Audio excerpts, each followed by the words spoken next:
ये कहते हुए शर्म न आई, बिल्कुल ही तूने हया गवाई।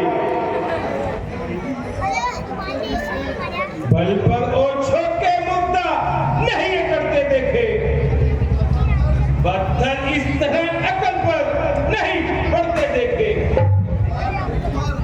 धिक्कार तुझ पर और तेरी अकल पर, मुझसा खुश नसीब आज संसार में कौन होगा। श्री रामचंद्र जी के सेवकों में शुमार होने के लिए बड़ी किस्मत चाहिए। तेरी तकदीर फूटी है जो त्रिलोकी के स्वामी से पैर मोल ले रहा है। आखिरी दिनों की अलामतें ऐसी ही होती हैं।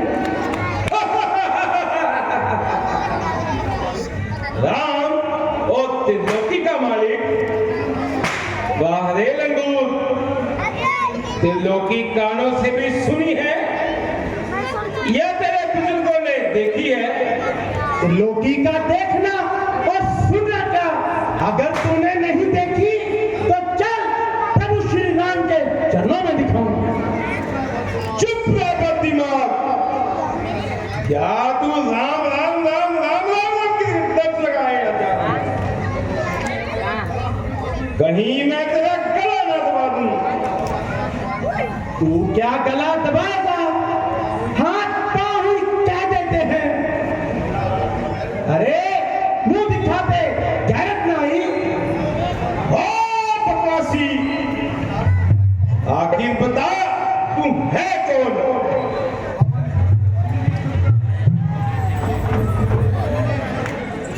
पवन पुत्र अंजनी सुत, कैसी सुत बलवान, बजरंगी मार्ग तले महावीर बलवान। ओ, इतना बदतमीज है।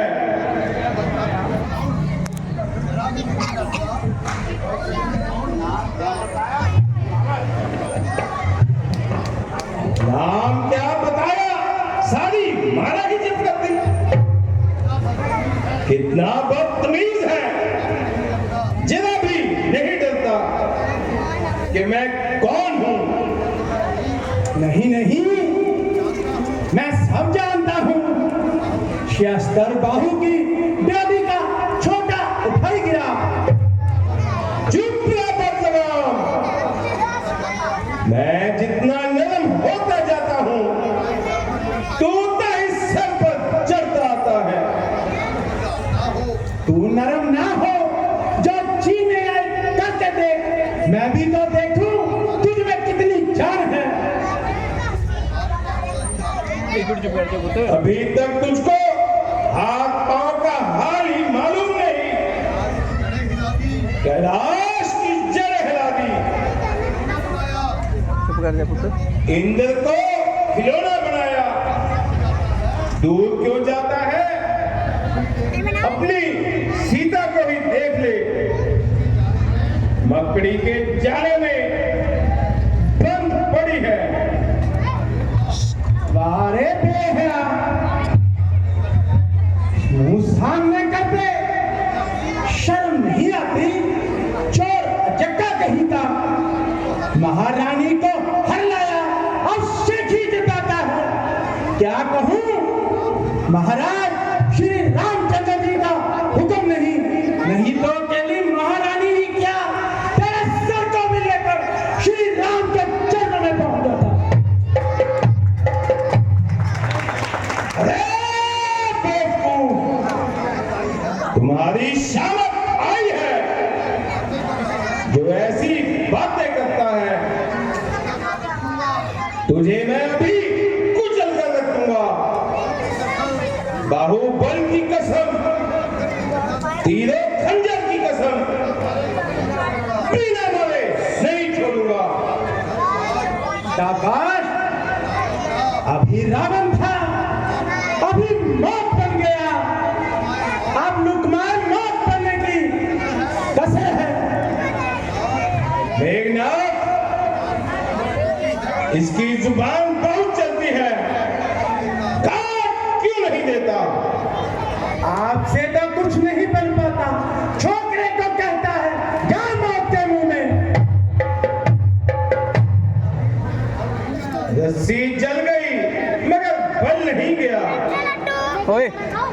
चले बल इस तरह मेरा, मुझे कोई कम नहीं, वही तू है वही मैं हूँ, वही दम है वही खम है।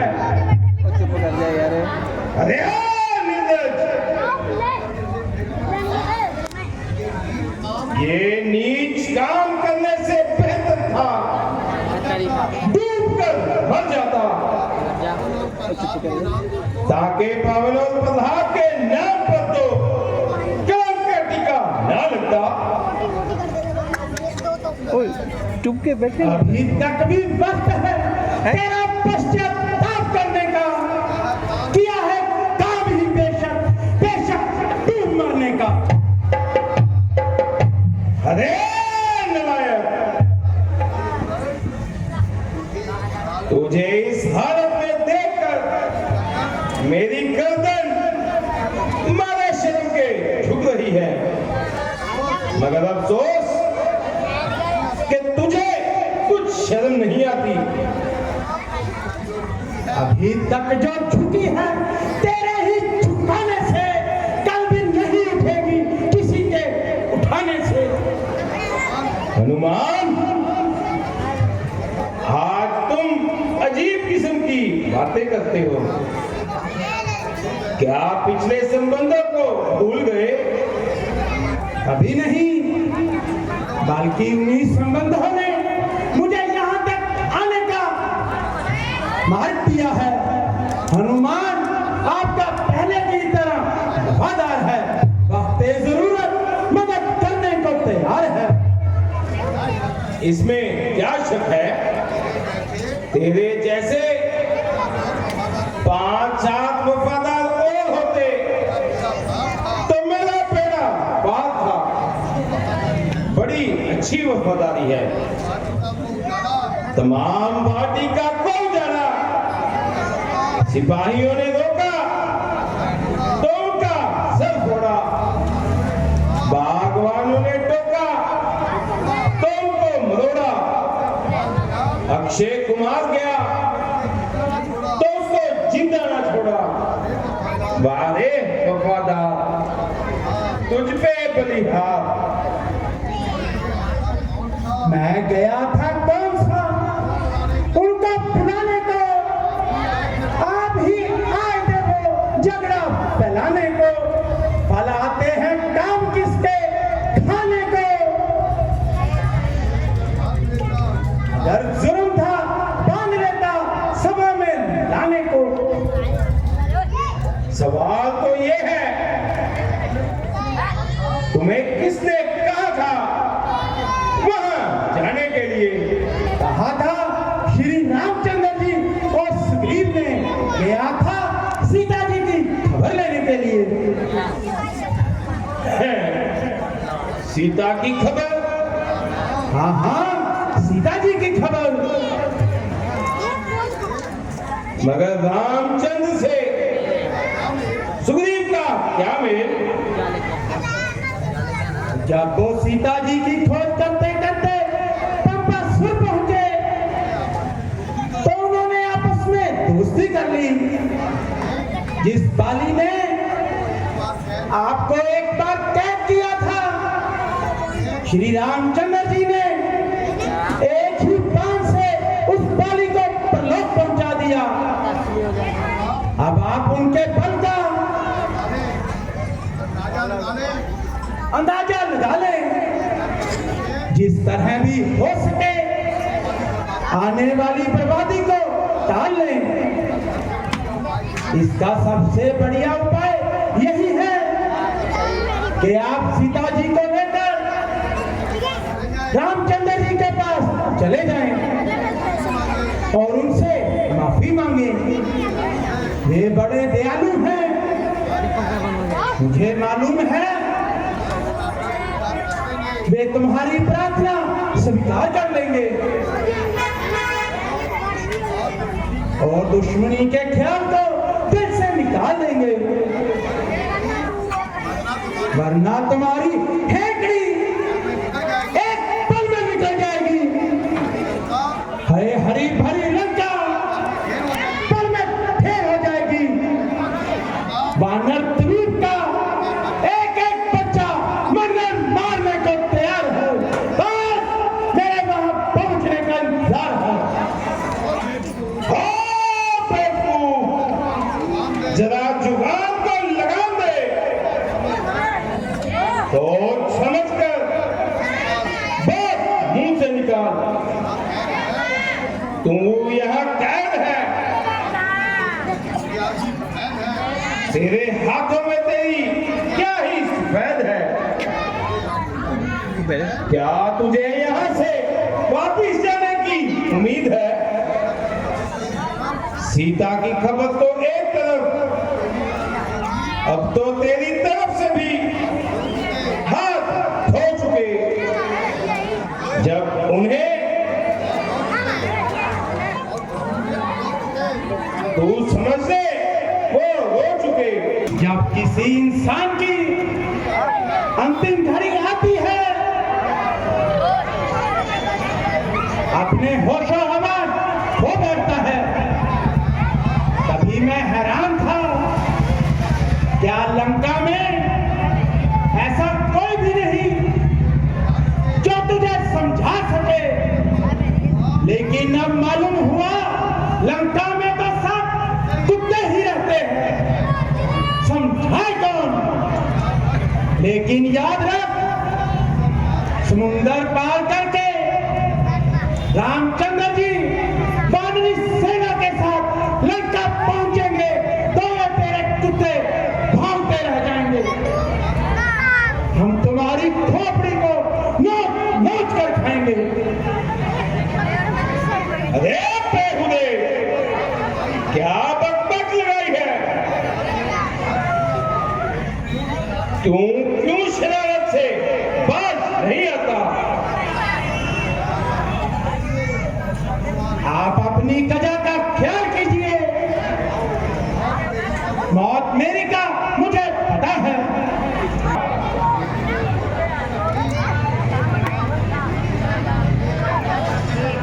तेरे जैसा क्रोधित अपनी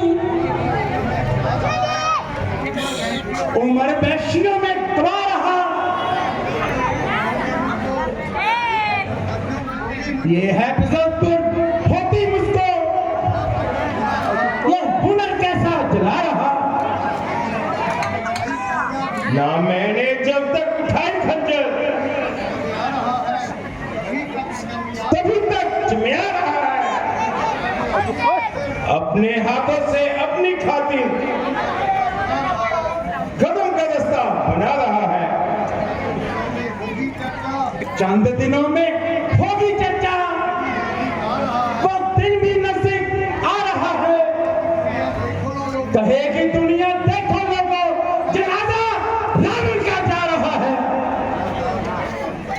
ऐसी बेहुदा बातें मैंने हर चंद खूने जिगर पिया, तेरे बुजुर्गों का अदब किया। मतलब तुझे मेरी तलवार हमेशा के लिए सुख की नींद सुलाएगी। जरा ठंडे दिल से काम लीजिए। ये काम आपकी शान और राजनीति के नियम के खिलाफ है। बड़ा दूध का वध करना कहाँ का इंसाफ है। ऐसा करने से हमेशा के लिए सभी राजाओं का संबंध आपस में टूट जाएगा और आगे के लिए कोई भी दूत आपके दरबार में नहीं आएगा।